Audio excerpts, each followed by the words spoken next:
پشاور کے علاقہ متنی میں اسکول بس پر اندھا دھند فائرنگ نے کئی معصوم بچوں کی جان لے لی، مگر 16 سالہ نوید کی موت 8 بہنوں کے لیے قیامت سے کم نہیں تھی۔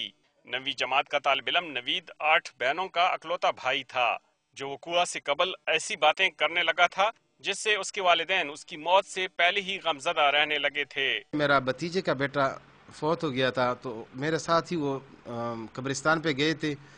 تو جب واپس قبرستان سے آئے تو سب بہنوں کو یہی کہتا تھا کہ یہ جو بچہ تھا ان کو اس طرح قبر میں رکھ دیا، تو میں بھی چاہتا ہوں کہ مجھے بھی شہادت آ جائے اور مجھے بھی اس طرح رکھ دیا جائے۔ نوید کی بہنیں غم سے نڈھال ہیں اور وہ اب بھی سکتے سے نہیں نکلیں۔ اس کی چھوٹی بہن لیلا کی اشک بھری آنکھیں سب کو خون کے آنسو رلا دیتی ہیں۔ وہ ہمارا لاڈلا بھائی تھا، ہم نے اسے پھول کی طرح رکھا تھا، کاش مجھے اس کا قاتل مل جائے۔ روکی بس ایسے ہوا، مطلب لوگوں نے کانوں میں پتہ نہیں روئی دی ہوئے کیا کیا تھا ان لوگوں نے کہ ان کو آوازیں نہیں آ رہی تھی، اتنے 20 منٹ تک فائرنگ ہوتی رہی۔ کیمروں کے سامنے دھماکوں کی مذمت کرنے والوں نے نوید کے والدین کو تسلی دینے کی بھی زحمت گوارا نہیں کی تاکہ نوید کی موت سے متعلق ان کے سوالوں کے جواب دیے جاتے۔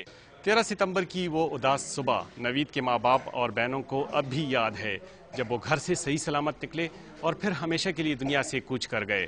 اس گاؤں کا اب یہ حال ہے کہ یہاں کے بچوں نے اب اسکول جانا ہی ترک کر دیا ہے اور وہ اپنے بستے تک لے جانے کے لیے تیار نہیں۔ ممتاز بنگش، ڈان نیوز، کالا خیل، پشاور۔